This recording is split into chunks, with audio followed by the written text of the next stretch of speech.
The Arizona Cardinals are starting to figure out who their stars are, right on schedule. You are Locked On Cardinals, your daily Arizona Cardinals podcast. Part of the Locked On Podcast Network, your team every day.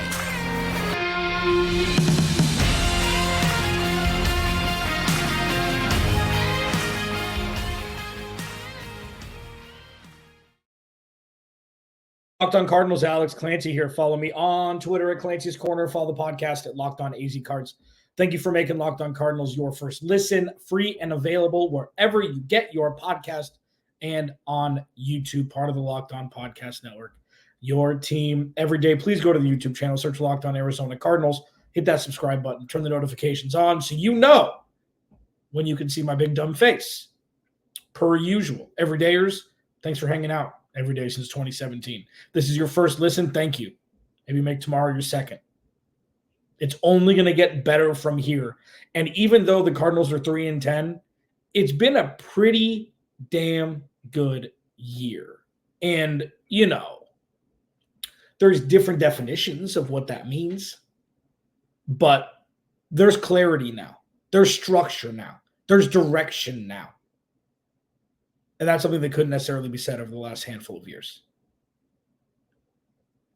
So like every Tuesday, I will do Tankathon Tuesday as the last segment. If this is your first Tuesday listen in a while, it's not exactly what you think. I just kind of give a barometer of where the Cardinals are, where the Houston Texans are, even though moving forward, I may just have to remove them from the segment because all they do is win, it seems. They got their 7th win of the year against Denver on Sunday. Not ideal for the Cardinals, but at this point, it's one of those things where you just rip the Band-Aid off and be like, whatever it is, it is. They get an extra first-round pick. It's fine. But the Cardinals, after winning, good win, bad for 2024 draft, but good for now, which is better than having a higher draft pick. Like, I've gone back and forth with this. I'm resigned to the fate of whatever. If they win every game for the rest of the year, which they won't, whatever. Who cares? Enjoy the ride. And with them enjoying said ride going into the bye, I'll discuss, just kind of reflect on the first 13 weeks of the season. Because I think it's important to kind of just gather everything together and be like, well, this is why we're witnessing what we're witnessing now with the Cardinals. This is why they are where they are at 3-10. And this is why, spoiler alert, why it's one of the best 3-10s I've ever seen. It's not perfect. I'm not blowing rainbows up your keister just to do it. If you've listened to this podcast for a while, you know that's not what I do here. But I think it's important. Now, to the now, the future is now. Cable guy. I mean, the best. Steven? No? Okay, anyways. My number one goal for the Arizona Cardinals going into this season was this verbatim. Aside from, the Kyler Murray situation, obviously, which supersedes, you can't have conversations like that without, omitting the quarterback position. So you omit the quarterback position from this, but finding who their stars are or finding who the players they have on this roster that have a future pacing potential trajectory of Pro Bowl, of star. And they don't all have to be Pro Bowlers. It's not like that where it's like, oh, well, if every single draft pick from 2023 isn't a Pro Bowler, it's a bad year and you kind of got to start over. That's not this. And I think that dumb example would mirror that.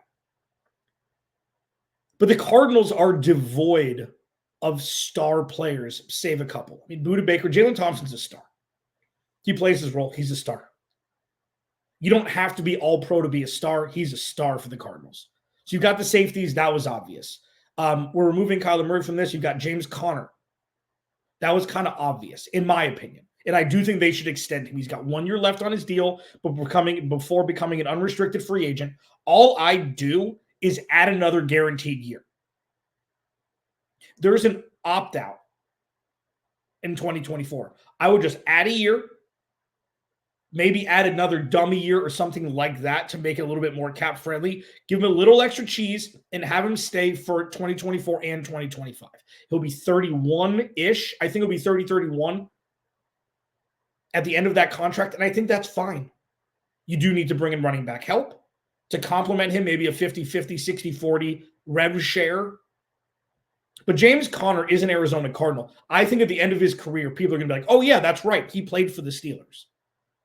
And I hope that's a trajectory because all he's done is produce when he's been healthy. That's it. He's been great. Trey McBride, star. He's the one that's out of the gate star. You can tell. Steve Keim's last gift, even though it was kind of by mistake because he didn't know what the hell he was doing. Trey McBride, star. Tight end 1. And then the future pace stars come into play, the rookies, because, Paris Johnson Jr. is second with their star. If you go back and watch that game again, he handled TJ Watt as well as any right tackle could handle TJ Watt, let alone a rookie. Played 100% of the snaps again. And I talked about this with Chris Carter from Locked On Steelers on Crossover Thursday last week. If he wasn't ready to play, he wouldn't be playing. They've got Kelvin Beachum. Kelvin Beacham's been the right tackle for the last handful of years. They could play him. He wouldn't be as good, but if Paris Johnson Jr. wasn't ready to play, he wouldn't be. If Paris Johnson Jr. wasn't ready to play day one, Monti Ossenfort wouldn't have traded back up to draft him. They knew who they wanted. They went and got him, and he's produced. Has he been perfect? Of course not. He's a rookie, and he'll probably make the all-rookie team at right guard. I mean, unless Broderick Jones has some miraculous comeback. He hasn't played enough games. Right tackle. He hasn't played enough games. Paris Johnson Jr., future pacing star. Garrett Williams. Do you hear his name? No. It's almost like the offensive line. If you don't hear a corner's name, that's a good thing, unless it's an interception or PBU or something like that. He's just come in, and the game hasn't been too fast for him. I said that about Michael Wilson before he got injured. The game hasn't been too fast for him, and that is a massive thing for a corner, let alone a guy coming off an ACL tear, which kept him for probably first-round pick money or fringe high second-round pick money, which yielded the Cardinals being able to draft him in the third round, and he could be your CB1 for the future. Kei'Trel Clark, honorable mention, played 100% of the snaps, played a lot better than he did towards the tail end of his tenure early in the season. And I'm not putting him in a future pace star guy, but he's not a practice squad player. And I don't say that as like a knock. Playing nickel corner, playing slot corner, playing corner in general in the NFL is probably the toughest position to play. And if he didn't deserve to be out there for all 100% of the snaps, he wouldn't have been. Marco Wilson didn't play. All we've heard about this year is Marco Wilson is ineptitude, and it's not Marco Wilson's fault. Hopefully they can bring in some more corner talent, and he could play a rotational piece with this roster because by all accounts, he's good for this locker room. He's an okay player, but he needs talent around him to be able to flourish. And that's what's lacking. And that was obvious because they didn't do much of the cornerback room this offseason. That's going to be next offseason and during the draft. It's all part of the plan. They did draft Garrett Williams, so he missed a handful of games as he was recovering from his college injury, and now he's coming in through 4 or 5 games, and he's been great. And by great, I mean not a liability. Cardinals have a lot of liabilities on this roster. You got to find Dante Stills, 6th-round pick, future pacing potential, nice, solid, average to above average, complementary interior defensive lineman.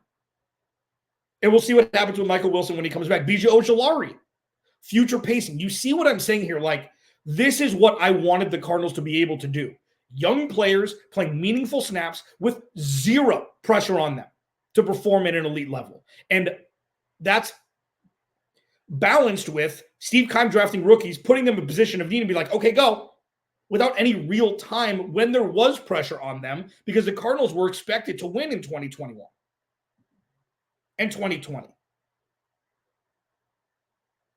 You see how it's different? The Cardinals are starting to find their stars, and it's the perfect time for it. Let's do a little reflection as we go into the bye week here. Alex Clancy, Locked on Cardinals. I will discuss that next. This episode of Locked on Cardinals is brought to you by the Game Time app. I love the Game Time app. And scene. Game Time app makes it easy to get tickets.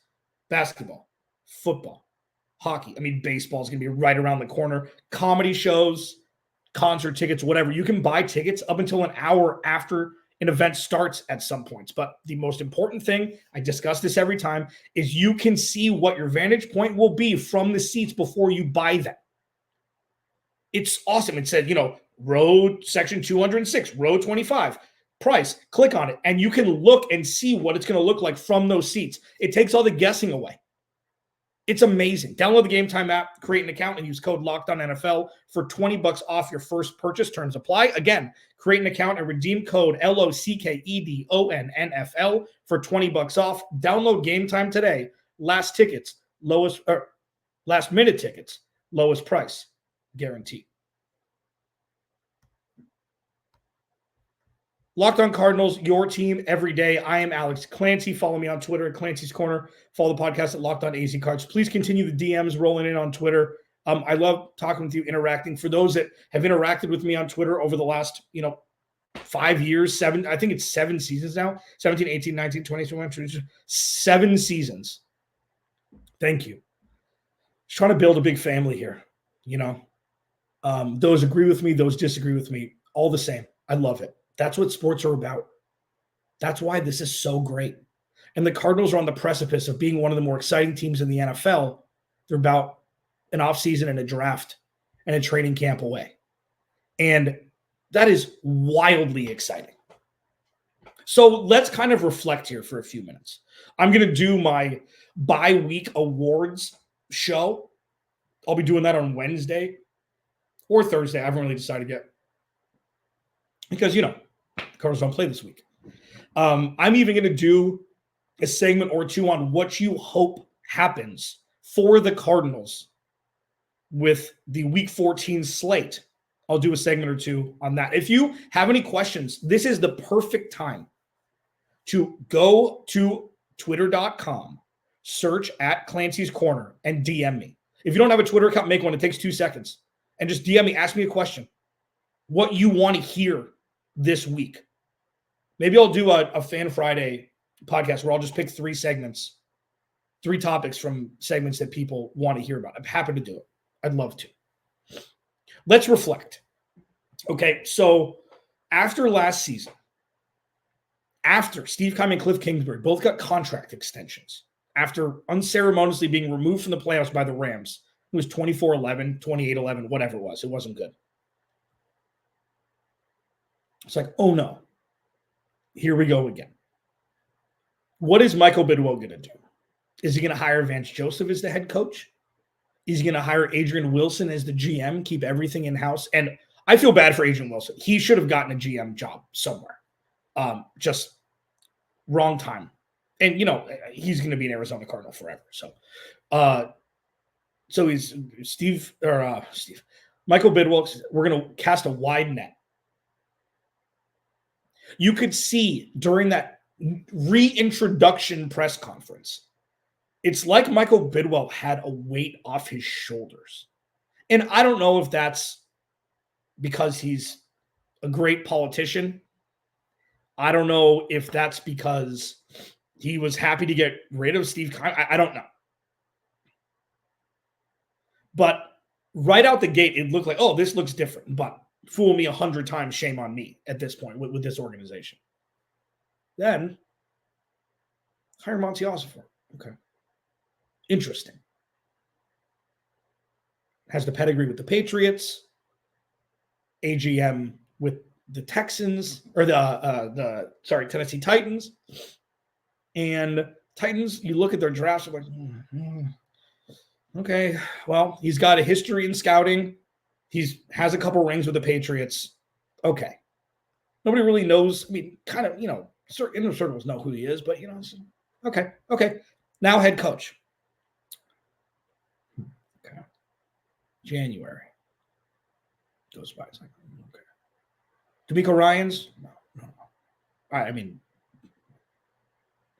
praising D'Amico Ryans. I mean, what he's doing in Houston is incredible. And you knew it. I knew it. I think I'm not like an outlier. He looked like a head coach on the sideline in San Francisco for a couple of years. I'm not surprised what's happening in Houston. It's like, oh, Sean Payton was here for 17 days being courted by Michael Bidwell. Oh, no. Okay. So they don't want to do that. Okay. I will say this, and it's there. You can. I thought they should have chosen Shane Steichen over Jonathan Gannon. I felt that Jonathan Gannon had more to work with on the defensive side of the ball than Shane Steichen did in Philly. I thought working with Jalen Hurts would, pair well with working with Kyler Murray. Didn't happen. Shane Steichen goes to Indy. I'm like, okay. All right. Now what? Jonathan Gannon. Okay. Comes in, he's goofy, has a weird introductory press conference, which I loved. Very Mike McDaniel-ish. It's like, okay, when's Kyler Murray coming back? We don't know. Buda Baker. He was requested a trade. Okay, so this could completely fall on everybody's face because Monti Ossenfort, one of his first things said, paraphrasing, every Arizona Cardinal should be like Buda Baker. First still of Monti Ossenfort was shaking Buda Baker's hand in the hallway. So give him an extension. Kyler Murray's on the field during OTAs. Paris Johnson Jr. looks happy to be here. Going through the draft, it's like, okay, the draft, we don't have to go back over that because I just did that. And then going into the season, it's like, okay, Josh Dobbs. Yikes. These guys are actually playing pretty hard. Okay, it's different now. They beat Dallas. They should have beat the Giants. It's like, that feels like, eons ago. And then you get into the sludge where they lose a handful of games in a row, and it's like, okay, what can you take away from this? And a couple of those games, there wasn't much. Aside from Paris Johnson Jr. playing every snap, Josh Dobbs being okay, and that kind of being it. And then, with Kyler Murray coming back, as I mentioned the last chapter in this odyssey, where we are now, Kyler's 2-2 in his 2 starts, played fine, played pretty well in the first one, played okay in the second one, played bad in the third one, and then played average to above average in the game on Sunday. Where we are now is exactly the dictionary definition of where you'd want this team to be through 13 weeks. And it's fascinating. It's not perfect by any stretch. They've got an uphill climb for a while. Still don't really know if Kyler Murray's the guy. I think one thing that needs to be understood is that Kyler Murray's not going to be throwing for 300 yards and rushing for 100 every game. He's not those guys. And that's fine. He doesn't necessarily have to. As long as they have control over the game, it's fine. He's never going to put up gaudy numbers. And I don't think that should be the litmus test for or the gauge for being a star quarterback. But you look after the Sunday win on the road in Pittsburgh, 2 weather delays, terrible weather. Cardinals play good weather, just reminder. Early morning slate, which was always kind of an issue with Cliffy Baby. They are a respected team in 2023, even though they're 3-10. They're not Carolina. They're not the Patriots. They're not even the Bears.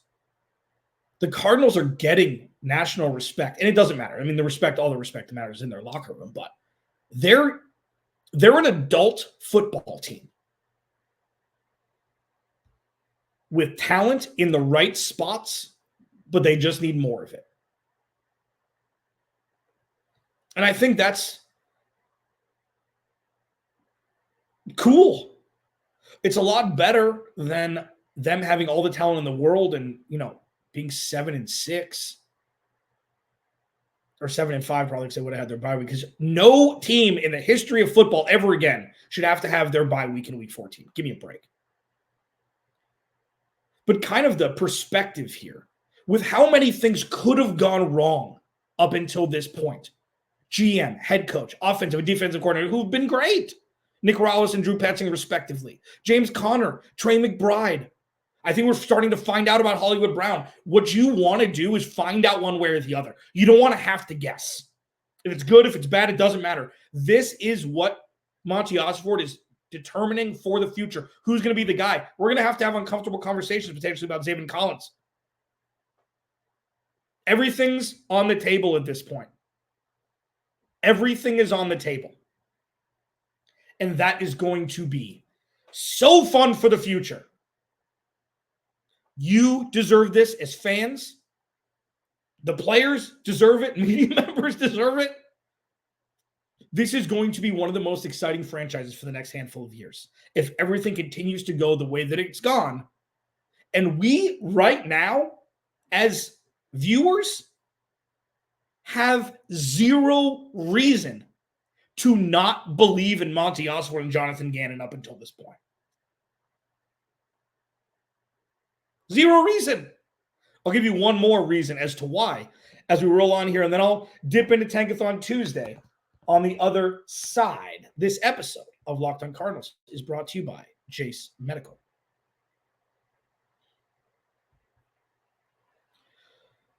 So, I know we come to sports to escape from some of the crazy realities of real life, but can we just talk for a minute about preparing for real life? According to the FDA, pharmacies are running out of antibiotics like amoxicillin right in the middle of the worst flu season in over a decade. This is scary. And I can't imagine a more helpless feeling than if, a family member or, just somebody gets sick while a supply chain issue kept them from the life-saving medication they needed. Thankfully, we'll be okay because of Jase Medical. The Jase case is a pack of 5 different antibiotics that treat a long list of bacterial illnesses, including UTIs, respiratory infections, sinusitis, skin infections, among others. This stuff could happen to any of us. Visit jasemedical.com and complete your physician encounter. It'll be reviewed by a board-certified physician, and your medications will be dispensed in a licensed pharmacy at a fraction of the regular cost. It's never been more important to prepare than today. Go to jasemedical.com and use offer code LOCKEDON to get 20% or $20 off your order.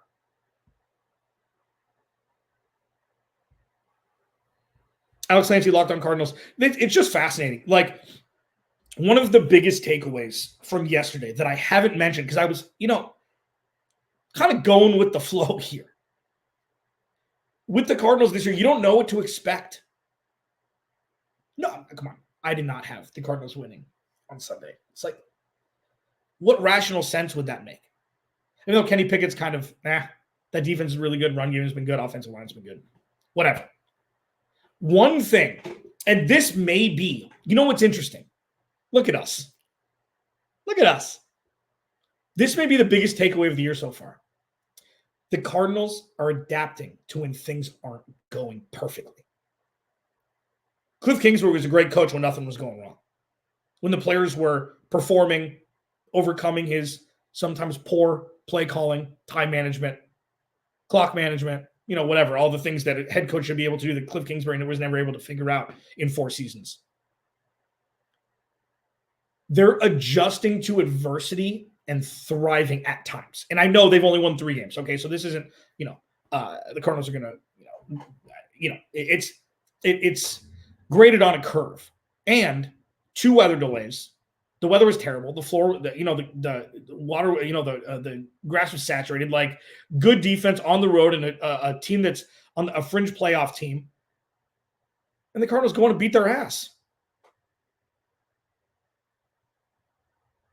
They look like the more competent team in Week 13. They blew the doors off of the Dallas Cowboys with Joshua Dobbs. And I know that was Week 3, and I'm not Uncle Ricoing it here. Like, we're not talking an 82 and I could throw a football over that mountain. But it's like, there have been a lot of times this year where adversity has hit right in the face. And the Cardinals have not necessarily overcome that for victory, but have hung in and taken the next punch and moved forward slowly. And that's something this organization just doesn't do, especially with Cliff Kingsbury. It just never happened. So the fact that they were able to do that and the way they did on Sunday, it just shows probably the most important proof of concept for any organization. What do you do when you get smacked in the mouth? What do you do when adversity is afoot? What do you do? How do you react? And can you withstand that and push through it and go get a dub? They did that on Sunday. And again, small sample size, like I know, but these are little things. I'm just starting to notice changes that aren't just coincidences at this point. It's been 2.5 months. We're starting to see trends, and trends usually dissipate when they're not lasting. And there's a couple that are very important for this organization that are still ringing true, 2.5 months into the season. Tankathon. Okay, let's start with the bad news. Like Houston 7-5. And so right now they're on the outside looking in. So they're picking 18. Okay. There are 1, 2, 3, 4, 5, 6, 7, 8, 9, 10, 11 teams. So about the same. I think it was 16, then 12, then 11. But with this, 11 teams with either 6 or 7 wins. So there is a lot of time left for that pick to become more favorable for the Cardinals. If not, ask Philly, ask Baltimore, ask Pittsburgh, ask other teams. You can still get an all-world guy in the late teens, early 20s in the first round. You can. And you could use it as a bargaining chip potentially to trade back, to get more draft capital this year. In Monti, just trust it. The Cardinals pick a little stickier. Not an ideal win for them for future pacing for their pick. So they're third now. There are 5 teams, Washington, Chicago, Jets, Giants, and Tennessee, all with 4 wins. And the Cardinals' remaining schedule is Philly, San Francisco, Chicago, and Seattle. So you'd think that the Cardinals will go potentially 1-3. I don't see them beating Philly or the 49ers. Seattle in week 18 is going to be the one everybody's watching for draft capital. And Chicago, we'll see. Because the Cardinals, if they win another game, like the Jets probably ain't winning another game. The Giants probably ain't winning another game. We'll see about Tennessee and Chicago. We'll see. But if the Cardinals get to 4 wins, you could see them with all of the tiebreakers and the head-to-head, especially with Chicago. If they beat Chicago, you could drop to 5 or 6 very quickly. So while it's good the Cardinals got to win, there are the ramifications that they're probably not going to be picking in the top 2 anymore. Because New England is terrible. And Carolina ain't winning any games. So that's just something that you're going to have to deal with. But I'd much rather see wins here than them getting embarrassed in Pittsburgh. There might be some embarrassment down the pike here with Philly and San Francisco. There just might be. And Seattle. But the Cardinals are a year away from playing competitive, like real next level competitive football. And this is just the nature of the beast in 2023. And for people like me who think the Cardinals should not draft Marvin Harrison Jr., maybe beneficial if they drop a couple games, or if they drop a couple draft picks. We're not going to have that conversation yet. Alex Clancy, Locked On Cardinals. I will talk to you tomorrow.